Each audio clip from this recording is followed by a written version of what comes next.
So, where are we at as a nation? And I thought this kind of summarized where we're at. We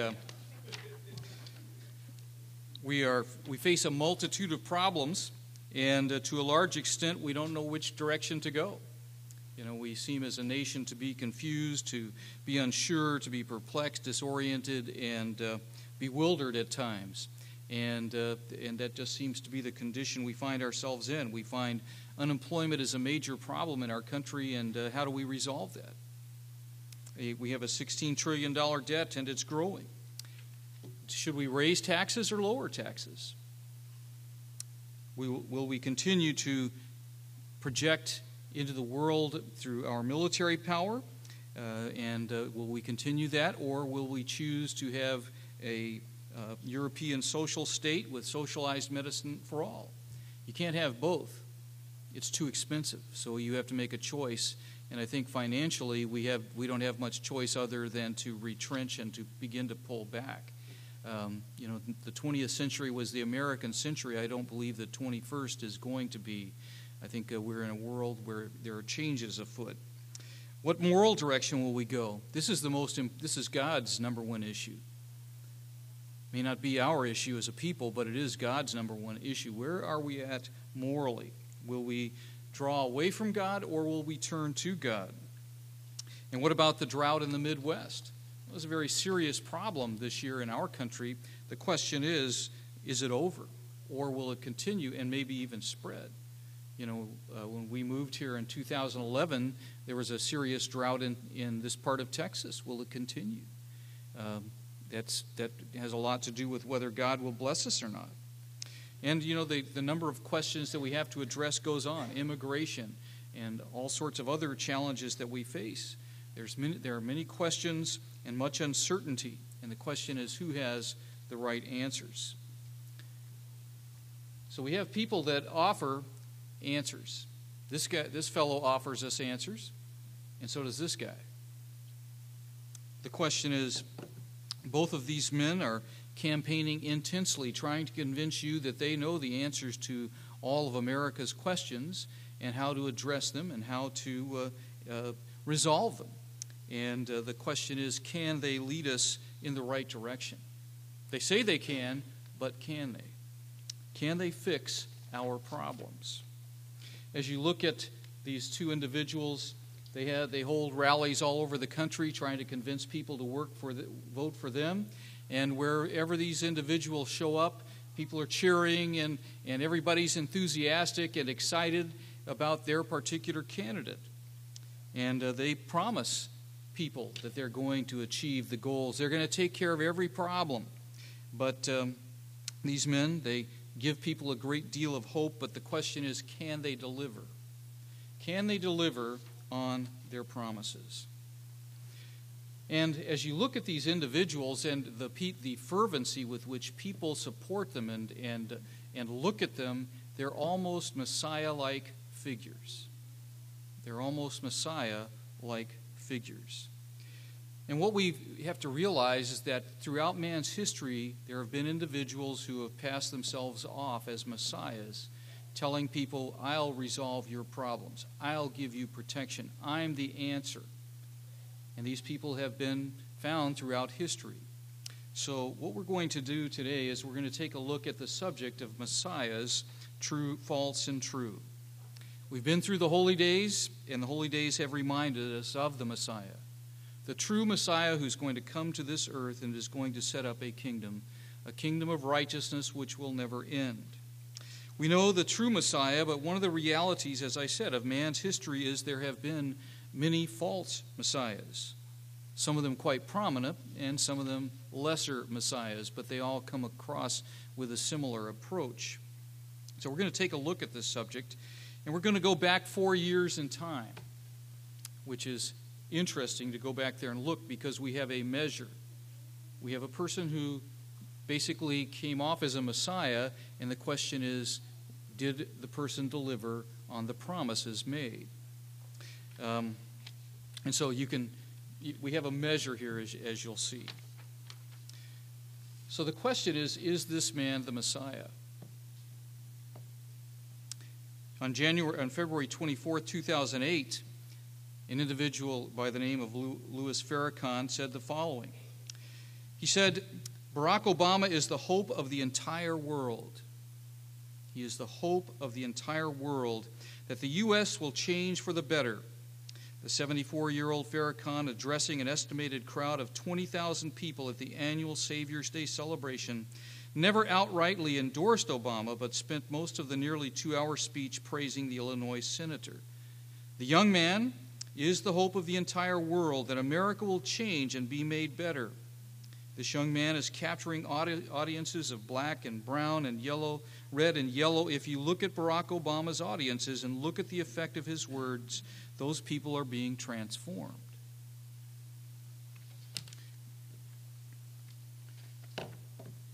We see here in the New Republic, a magazine, and it's interesting the representation. When you look at the representation with the fingers in that way, usually you see a holy person representing themselves this way, such as the Pope or somebody like that.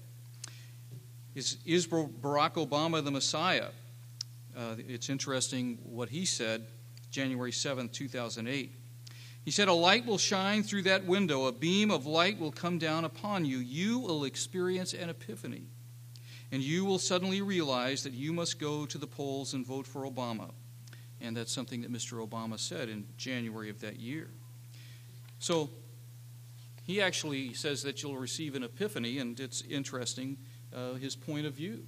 The Germans, in their magazine Der Spiegel, it says Der Messias Factor, which is the Messiah factor. And so they were evaluating whether he was a Messiah. As you went to the rallies in that particular time, you see these people, they're ecstatic. They're ecstatic about what's taking place. And all we have to do is believe. In this article, it said it was more like church. Maybe it was the representation of youth in the crowd that lends the off-sided air of a rock concert that has been attributed to Obama rallies. But that wasn't quite it, not entirely. It was more like church, not the stuffy kind, but the roof-shaking soul church where people testify and dance in the aisles when the Spirit's upon them. It's electric. Can't you feel it, said one man who told me he was headed for work at the IRS after the rally. I could feel it because it's a fundamental element of crowd psychology that the expectation of electricity creates it. The main event, of course, was the speech, which I have heard before. I just sat back and felt the key phrases wash over the crowd. The lady sitting next to me dipped into a bucket of popcorn and murmured the phrases, "If you believe, the time is now." "That's right," she agreed. She was a little disappointed, in fact, when the rally ended. "Why didn't he do 'Yes, we can'?" She asked a friend, as if a concert had ended, the biggest hit had not been performed. So people come to rallies, and whoever their candidate is, and this is going on today at the rallies that are taking place, people have this kind of enthusiasm for their particular candidate. It's interesting as you go back to 2008 and look at what people were saying. They saw that this man was going to bring about a quantum leap in American consciousness. Deepak Chopra said he is not operating on the same plane as ordinary politicians. The agent of transformation in an age of revolution, as a figure uniquely qualified to open the door to the 21st century. Another lady said, Barack Obama is our collective representation of our purest hopes, our highest visions, and our deepest knowings. He's our product out of all the knowing quantum field of intelligence. Chris Matthews said, this is bigger than Kennedy. This is the New Testament.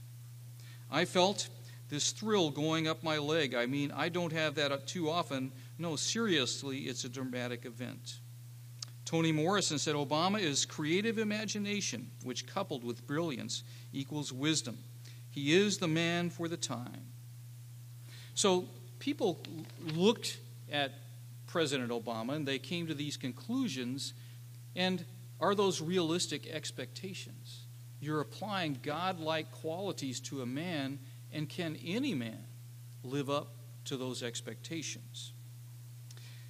And what we find is people want to believe. People realize we have problems, and the question is, how do we resolve our problems? And they look to a man to resolve them. And unfortunately, that's hard for any man to do. No man has achieved that. As I said, people want to believe, and people realize there are problems, and they want someone to lead them to a solution. Whether it's President Obama, whether it's Mitt Romney, or any other man, they want to resolve these problems. As you look throughout history, you find that messiahs have been anticipated by a lot of different people. They've looked forward to a Messiah coming and leading their people to a golden age. For instance, as you look at Islam, they're looking for the Mahdi, or the guided one. As you look at the Shiite Muslims, they're looking to the 12th Imam. He's going to come back, and he's going to turn things around and lead Islam to rule the world. The Aztecs and the Mayans were looking forward to the coming of Quetzalcoatl, an olive-skinned man with a white beard and followers in red. They thought initially that Cortez was Quetzalcoatl. They found out he was only interested in gold. He was not what they were looking for. The Sioux people and the Hopi have messiahs that they're looking forward to. The Mahayana Buddhist Messiah, Amida, a great Christ like the Bodhisattva. That's who they're looking forward to. The Hindu Messiah, Kalki or Javada, the ninth and last avatar of this Yuga cycle. His final incarnation will appear from the west. All of these people are looking forward to a Messiah, and even the Eskimos are looking forward to a Messiah. Whenever I see the Eskimo on there, there's one song that I think of, Quinn the Eskimo. When Quinn the Eskimo gets here, everybody's going to sing for joy. Some of you remember that. So anyway, some try to forget it, but anyway, I remember Quinn the Eskimo. But all of these people have been anticipating that, and looking forward to this time when the Messiah would come. And should we be surprised that people look forward to Messiah's coming? We see that concept of a Messiah has been common to most of the cultures of the world. And it's been the proclivity of people to move toward them, these Messiahs, and support them, giving legitimacy to their rule and encouragement to their fantasies of omnipotence. Religion has all too often, unfortunately, been harnessed and manipulated in the pursuit of such deification. Religion is used to promote a person's messiahship, to manipulate the people.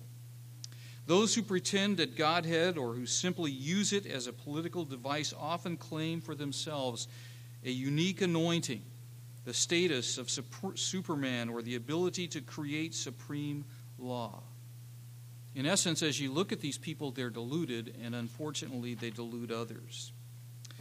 As you look at the Bible certainly does tell us about a coming Messiah. And that has been the case since before time began, as 2 Timothy chapter 1 verse 9 tells us. It tells us that before time began, a Messiah was to come. And if that was the case, you don't think the angels knew of a Messiah? They knew this was an integral part of God's plan. And should we be surprised that Satan, knowing that plan, would therefore seek to deceive people and inspire false messiahs? Look at what Christ tells us in Matthew chapter 24. Matthew chapter 24, verses 24 and 25.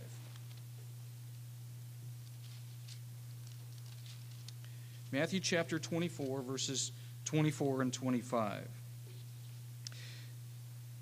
Christ here says, "For false Christ and false prophets will arise and show great signs and wonders to deceive, if possible, even the elect. See, I have told you beforehand." Should we be surprised that this is the case, that there are false messiahs who have risen? So what we're going to do is we're going to take a short history of messiahs. We're not going to look at all of them, but just some of those that stand out historically speaking. And there have been quite a few throughout the history of the age of man. Where did it all begin? I think we can go back to Satan in Isaiah chapter 14. Isaiah chapter 14, verses 13 and 14. It all began with Satan. He became deluded in his belief that he could be God, that he could replace God, that he could do it better than God could ever do it. Isaiah chapter 14, verses 13 and 14. It says, "For you have said in your heart," speaking of Satan, "I will ascend into heaven. I will exalt my throne above the stars of God. I will be supreme. I will also sit on the mountain of the congregation on the farther sides of the north. I will ascend above the heights of the clouds. I will be like the Most High." I is mentioned there many times, and it shows you the focus of this being. It's upon himself. Deluding himself and then others into believing he could replace God, topple God from his position of power. Let's go back to Ezekiel chapter 28, verse 17. Ezekiel chapter 28, verse 17.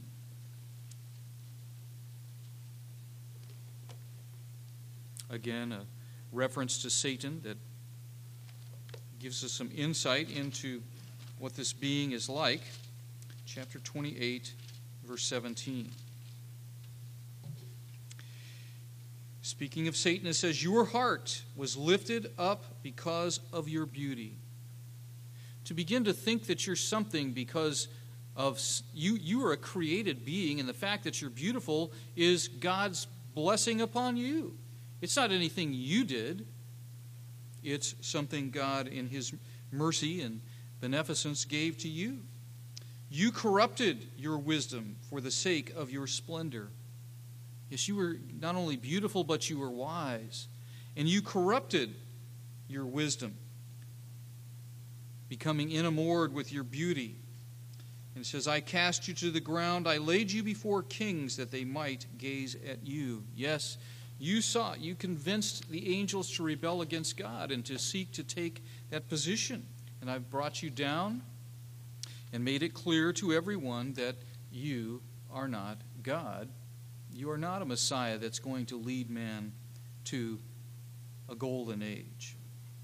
Interestingly, as you go through and you look at Cain and Abel, Cain was an individual who became corrupted. And it's possible that Cain grew up believing that he was special, because God had said in Genesis chapter 3, verse 15, that he would send a Savior.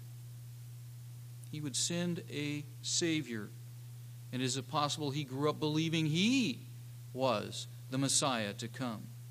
Could that have influenced the way that he approached life and approached his brother? Influenced his attitude toward God and toward Abel. He felt that he was special. And his legacy, unfortunately, was the murder of his brother and a movement away from God. And his chief legacy is leading man in sin, a prolonged destructive behavior that led to God wiping out mankind in the flood. Where did he, as a Messiah, lead mankind? His generation became corrupted and led the world in corruption. And God could see that as his line began to join with the righteous line of Shem, that the world was headed in the wrong direction, and God intervened and said, "That's enough," and began again flooding the earth and continuing life on with Noah. Now, it would seem like people would learn their lesson as a result of the flood, but they didn't. Another Messiah soon came to the fore by the name of Nimrod. Nimrod exalted himself and defied God and led the people in rebellion against God. God said it's going to be best for people to disperse in order that time will go on as I want it to. But he said, we're not leaving. We're going to stay right here. In fact, if you try to flood us out, God, we're going to build a tower so tall you can never get us. God said, fine, I'll take care of that. I'll confound your languages, and you guys are going to have to move out anyway. But he was a figure who was a Messiah, a powerful individual who influenced his time, and he is still influencing the world in which we live. All you have to look at are the various trinities, in Egypt and in Babylon. He's still there and still very influential. And as you look at Christianity, you have a trinity. You go on down to Babylon some years later, and you find an individual by the name of Nebuchadnezzar. He is a key illustration of this proclivity of human beings to become in their minds Messiah-like. And he was one of its greatest kings. There's no question about that. And Nebuchadnezzar, in his thoughts of grandeur, constructed a 90-foot tall golden statue, which is mentioned in Daniel chapter 3.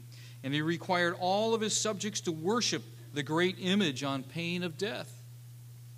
And what exactly the statue represented is not explicitly stated, but in all probability it was a statue of Nebuchadnezzar, with its head of gold and its chest and arms of brass and its belly of bronze and belly and thighs of brass and so on. Daniel had said that the statue's head of gold represented Nebuchadnezzar and the Babylonian kingdom he ruled. And it is not too wild a speculation to suggest that the king's already enormous pride was bolstered by Daniel's interpretation. And now some form of dedication became his passion. So he built the statue. And we all know what happened to him and all the pride. He thought he was a great man, but he didn't stop to realize God is the one who's allowed me to be a king. God has allowed me to conquer. God has allowed me to triumph. He didn't recognize it all. So God said, well, if you're not careful, you'll be brought down. And he was. And he lived as it's 7 years of madness. God did bring him back from that, and he was a wiser man after he came back. He realized that he had overstepped his bounds, and he was not the great man, the important Messiah-like figure that he thought he was. As you go forward in time, we come to Alexander the Great. And interestingly, Alexander the Great became tied in with the Chaldean religion. You see, Babylon fell to the Persians. And what happened to all the priests of the Chaldeans? They went to a city called Pergamus. And as you look at the timeline, they eventually went to Rome. That's why you see so many Babylonian religious characteristics in the Roman church, because the Chaldean priests made their way westward and eventually ended up in the city of Rome itself. But prior to that, they were in Pergamus, and this is where they came to interact with Alexander the Great. According to William B. Parker, the Chaldeans at Pergamus plotted against the peace of the Persian Empire. So they had fallen to the Persians, so let's get even. Let's overthrow them. And so they cooperated with the Greeks. For that purpose, they brought forward Alexander as a divine incarnation. He is God. And by their craft did as much as the Greeks by their military prowess to overthrow the Persian power. So they put forward Alexander as a god. And Alexander, being the way he was, said, great, I'm happy to be a god. In fact, I think I am. And it's interesting. It's an interesting indication that the Chaldeans did not cease from wielding political and religious influence. In fact, they influenced his empire greatly. Significantly, and perhaps in gratitude, Alexander planned to restore Babylon as his capital. Unfortunately, he died in 323 in Babylon. But the idea that a man could become a god was passed on to Alexander and his successors by the Babylonian priest. As you go to Rome, what you find in Rome is this idea of being a god. Many of the emperors saw themselves as God, or at least portrayed themselves as God. Now, probably some of them realized this is just a way to influence and dominate the people and maintain power. They may not have really believed it. However, one of the Roman empires, by Gaius, who we know as Caligula, he believed he was a god. He dressed and he acted as a god. And we know that he was mentally imbalanced and eventually was assassinated. But men who delight in playing God until they become a god have long been part of the human society and often in a leadership level. Men in political life who use the power of religion to enslave others are not uncommon. It's the way it is. And what happened several times in the Roman Empire once the imperial worship was established provides an example of leaders who go too far with it, come to really believe that they are God, and they always overstep their bounds when they do. Coming forward in time, we have a man by the name of Napoleon. Napoleon. At his coronation, 6,000 people showed up. Were invited to that in 1804, where he was crowned as the Emperor of the French and in Notre Dame Cathedral. And he's unique. He spent $20 million on his coronation and all of the celebration that went through it. And what's unique about Napoleon is he crowned himself. The Pope was the one that usually crowned him, but he took that crown from the Pope and put it on his own head, basically telling everyone, I will not be subject to anyone. Think back to Isaiah 14, Ezekiel 28. It's the same mindset. He became Napoleon I by the grace of God and the Constitution of the Republic, Emperor of the French. He had risen rapidly to this high position. And a writer by the name of Bloy wrote, Napoleon is the prefiguration of him who must come. He's a type of the Christ, of him who must come and who may not be too far distant. He viewed him as a gesture from God through the French so that people all over the world might not forget that there truly is a God, and he will come like a thief in the night at an hour no one knows, with such utter astonishment that it will bring about the extinction of the universe. He went on, it is no doubt necessary that this gesture, that is Napoleon arising, be undertaken by a man who scarcely believed in God and knew nothing of the commandments.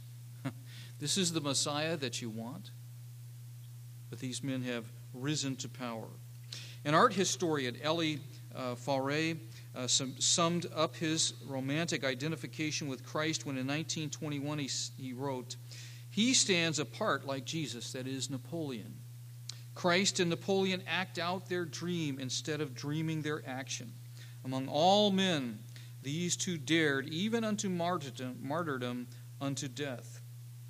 But look at the death and the destruction and ruin that Napoleon brought upon his own country and Europe itself. Yes, he's a great and powerful leader, but just like Alexander the Great, the destruction that they brought about and the death they brought about is amazing.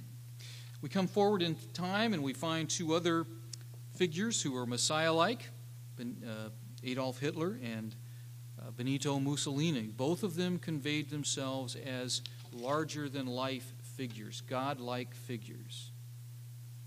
And what was the fruit of their actions? Death and destruction. 54 million people killed worldwide during World War II.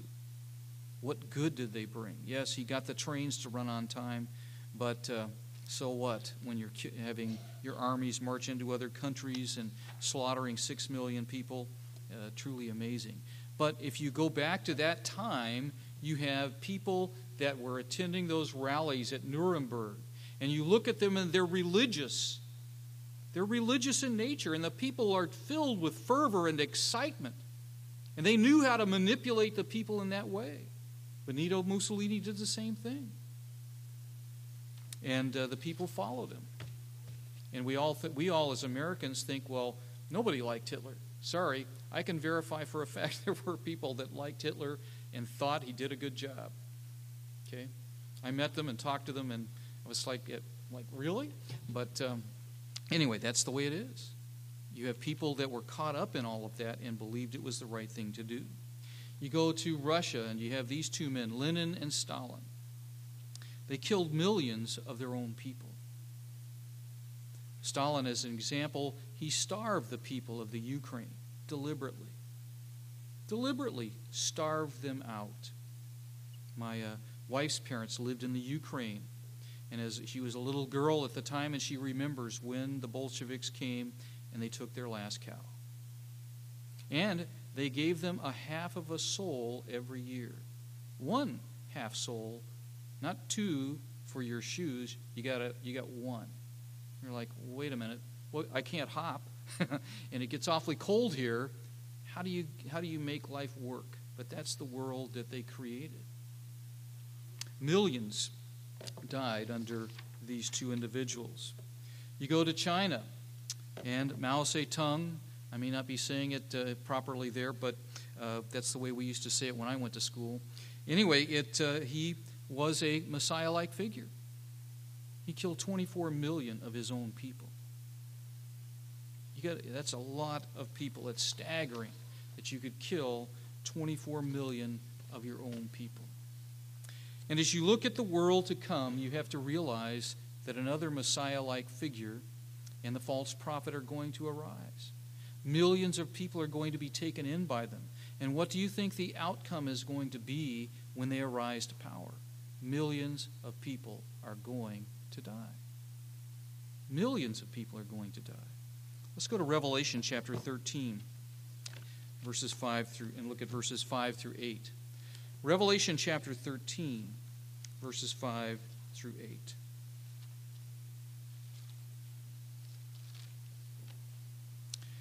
Revelation chapter 13, beginning in verse 5. And he was given a mouth speaking great things and blasphemies. He's antagonistic to God. And he was given authority to continue for 42 months. 3.5 years, 1,260 days. But oh, the damage and destruction that he's going to usher in that period of time. Then he opened his mouth in blasphemy against God to blaspheme his name, his tabernacle, and those who dwell in heaven. It was granted to him to make war with the saints. He's going to seek to exterminate the saints, God's holy people, and to overcome them. And authority was given him over every tribe, tongue, and nation. God's going to allow him to rule and have great influence over the world. And all who dwell on the earth will worship him whose names have not been written in the book of life of the lamb slain from the foundation of the earth. If anyone has an ear, let him hear. Listen up. What I'm saying is the truth, and this man is going to rise. I'm going to allow him to rise. And as you look at what Daniel had to say, or what Nebuchadnezzar said at the conclusion of his time of madness, he said that God raises people up and God takes people down, and he said God puts in those positions of power the basest of men. God put Hitler in power. I would conclude he's a base man. And this individual who will come on the scene at the end of the age will be such a man. So what can we conclude about all these people that we've seen who are messiahs? My conclusion would be they were all fakes. They were all frauds. And they led people down a destructive path. It's not been positive for mankind. As you think about the Messiah versus the false Messiah, as you think about the false Messiah and the true, you can see a few things here that stand out. First of all, a false Messiah is self-appointed. In a sense, they have a will to power. And yes, God allows them to arise to power, but they want it, and they're willing to do anything that they have to do to attain it. However, the true Messiah is appointed by God. He's appointed by God. Let's look at, just go back and we'll and we have to realize a few things here. We see in Psalm chapter 75, verse 6, it says, promotion or exaltation comes from the north. That's where God dwells. That's where promotion or exaltation comes from. And what is important is that you let God exalt you. You don't exalt yourself. We see let's go back to 1 Peter chapter 2, verse 4. In regard to appointment, 1 Peter chapter 2, verse 4. Speaking of the Christ, it says, coming to him as to a living stone, rejected indeed by men, but chosen by God and precious. He didn't appoint himself. God appointed him. God raised him up. As you look at those individuals who come to power, the false messiahs, they are driven by pride and a lust for power. You know, how many of you want to be president? Yes, I can do it. I'm the guy. That's when you begin to think about your approach, you have to be a pretty ego-driven individual to want to take on that position. And many people do. You have all the people vying and contending for office. They're not all bad. Many of them have good intentions, but once you get into power, it's hard to fulfill those good intentions. But you look at Christ, he comes from a different perspective. Christ was willing to empty himself of being God to become a man. He wasn't driven by the desire for power. He already had power. But he gave up his being God in order to serve mankind and to bring about their salvation. Let's go to Mark chapter 10. Mark chapter 10. And look at Mark chapter 10, verse 42. Christ was willing to come and lay down his life for all humanity and pave the way for their salvation. Even these individuals who have believed they were messiahs, believed they were gods. He says here, but Jesus called them to himself and said to them, you know that those who are considered rulers over the Gentiles lord it over them, and their great ones exercise authority over them. So Christ came, and Christ's desire was to be a servant. And he was not a lord. And I don't think Christ will be that way in the world to come. Yes, he will be in charge, but he's not going to beat everybody into submission. Verse 43, yet it shall not be so among you, but whoever desires to become great among you shall be your servants. And we are to be slaves, and that's the way to serve and to give, and that's the approach that Christ had, and it is the approach that we're all developing as well. As you think of the true and the false messiahs, you have negative fruits. As you look at those who have taken on those positions, what have their fruits been? Have they been good fruits? And they usually have not. They've usually brought about great destruction, suffering, and oppression. And look at Christ in Matthew chapter 11. His approach is much different. Matthew chapter 11.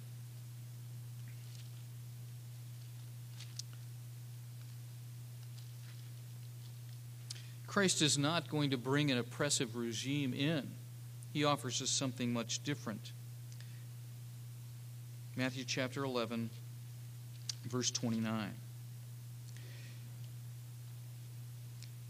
It says, take my yoke upon you.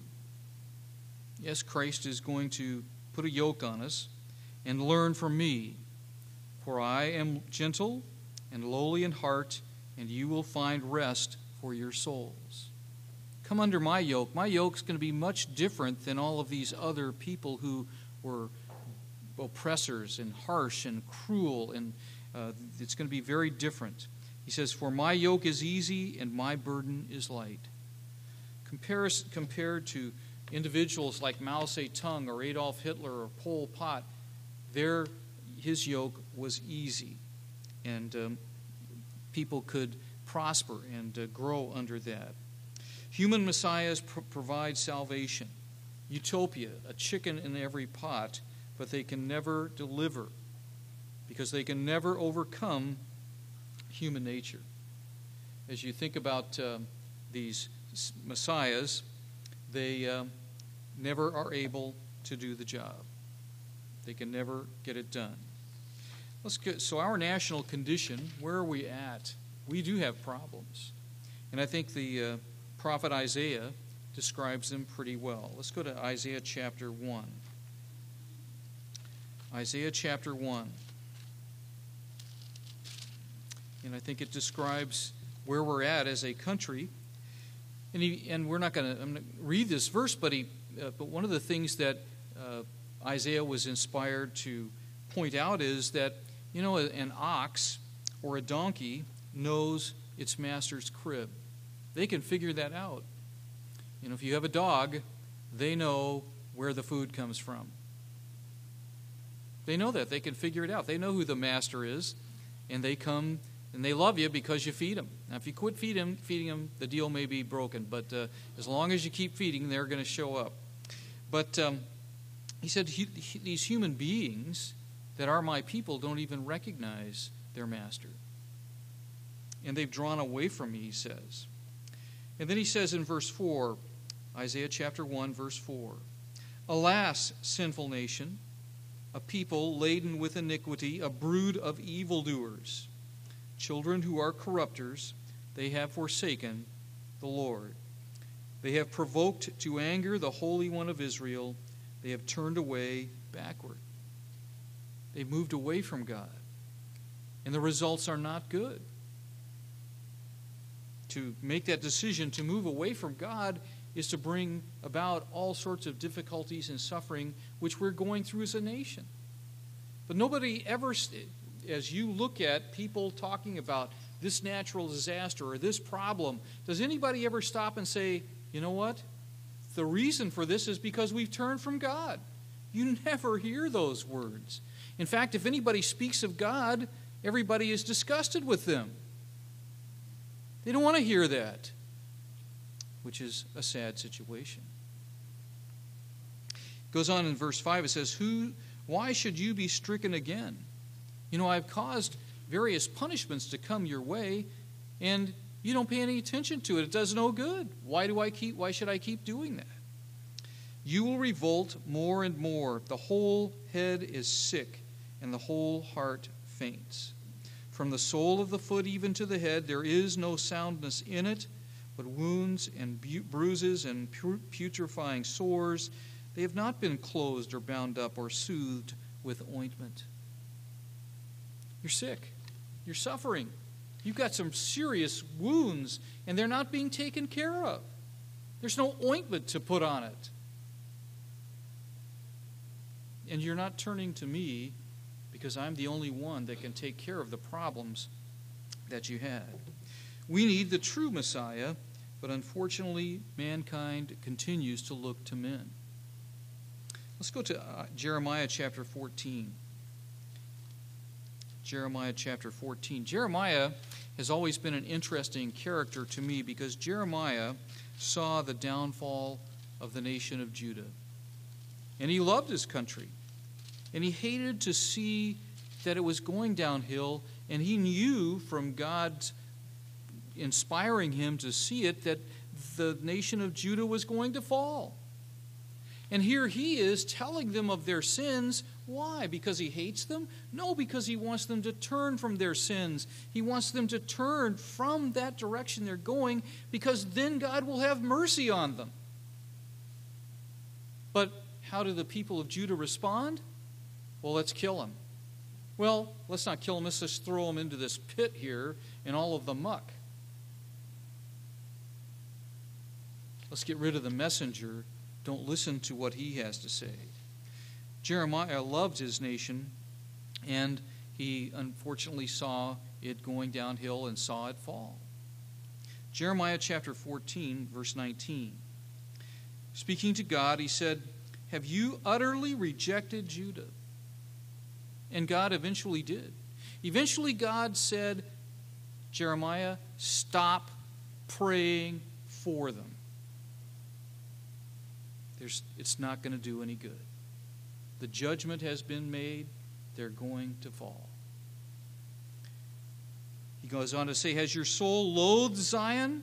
Why have you stricken us so that there is no healing?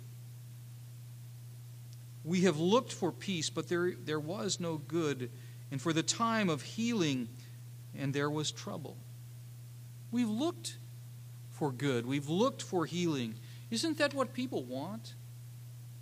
Isn't that what people hope the outcome of their candidate getting into office is? It's going to get better. We're going to resolve our problems. We're going to turn this around.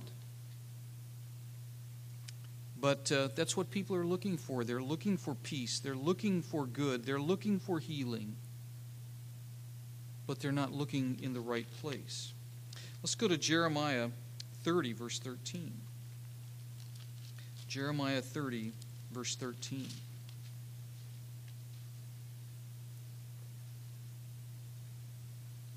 Let's begin in verse 12, since it goes well with what it says here. It says, for thus says the Lord, your affliction is incurable. They had reached that point in their sickness that there was nothing that could be done. Your wound is severe. There is no one to plead your cause that you may be bound up. You have no healing medicines. You have no healing medicines. Humanly, there is no resolution to your problem. Humanly, you're not going to be able to fix it. There's nothing that you can do. But people still look to politicians and still look to them to resolve the problems. And Jeremiah addressed this as well. Let's go to Jeremiah chapter 6. He addressed it in the context of Judah and their particular government and their religious affiliation, the prophets and those kinds of things. Jeremiah chapter 6, verses 13 and 14. And again, he describes the condition of the nation of Judah. And he says, because from the least of them even to the greatest of them, from the top to the bottom, from head to toe, he says, from head to toe, there is covetousness, and from the prophet even to the priest, everyone deals falsely. The society had become corrupted and could not find its way back. He said in verse 14, they have also healed the hurt of my people slightly, saying, peace, peace. You see, the prophets and the politicians would go out and preach a message of peace. Hey, it's all going to be good. Happy days are here again. And what does he say? They preached a message of peace, peace, when there is no peace. They preached a message of peace when there is no peace. And how effective are they? He says in verse 14, he says that they have also healed the hurt of my people slightly. Yes, they help out a little bit, but not enough to cure the problem, not enough to resolve the problem. And there are no men who can fix it. And as we look to men, it can't be done. And we do pray that God would give us leaders who will make wise decisions and that will, most importantly, allow us to continue to practice our religion, to meet in peace, and to allow us to have the protection so that we can work and we can prosper as God's people, or I guess at least survive as God's people. We pray that God would bless us in that way. But an interesting question is posed in the Scriptures, and it is this: is there no balm in Gilead? Is there no balm in Gilead? We've talked about the wounds and the condition that Judah and Israel found themselves in. From head to toe, they've got problems and wounds and sores, and they're sick. Is there no balm in Gilead? Balm is something that you put on and it helps to bring about healing. There's literally a balm in Gilead. I don't know a whole lot about it, but I was looking at the tree, and they make a type of a balm that you can smooth on, and it brings soothing to those who are wounded. Is there no balm in Gilead? Let's go to Jeremiah chapter 8, once again, where this is mentioned. Jeremiah chapter 8, verse 20. It says, "The harvest is past, the summer is ended, and we are not saved." Looking at the situation, time has passed, and they realized we're not saved. Where are we going to go now? Verse 21, "For the hurt of the daughter of my people I am hurt." These were Jeremiah's feelings. I am hurt because of the condition of the daughter of my people. I am mourning for their condition, and we should mourn for the condition of our nation and the world. Astonishment has taken hold of me. Verse 22, he says, "Is there no balm in Gilead? Is there no physician there? Why then is there no recovery for the health of the daughter of my people?" As we look at our situation, I don't think it's going to get better. It may temporarily get better, but we're not going to fix it the way it should be fixed, and that it ultimately will be fixed. And that's what we look forward to. There is a balm in Gilead. There is one who will bring healing and health to our nation and this world. Let's go to Jeremiah chapter 33 for a final scripture. Jeremiah chapter 33, verse 6. Jeremiah chapter 33, verse 6.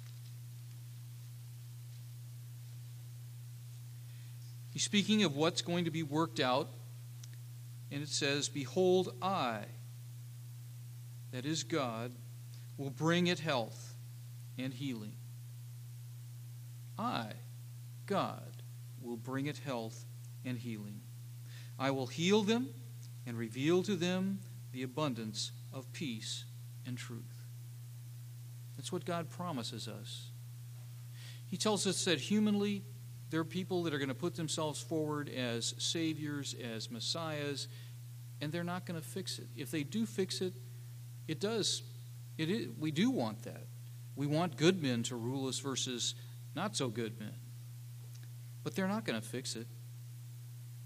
And unfortunately, we get too many individuals who really don't understand what being a servant of the people and really caring for the people and leading us in the right direction is all about. But we have this hope, "Behold, I will bring it health and healing. I will heal them and reveal to them the abundance of peace and truth." That's what the true Messiah is going to bring. That's what we've seen at the feast. That's the promise we've received as we've gone up there. So, as we go forward in time, we see the vying and contending for power, and I pray that the best person will be selected to rule our land, and that he will help us at least slightly to heal some of the wounds that we have. But to look at anybody that they're going to bring about the total resolution, it's not going to happen.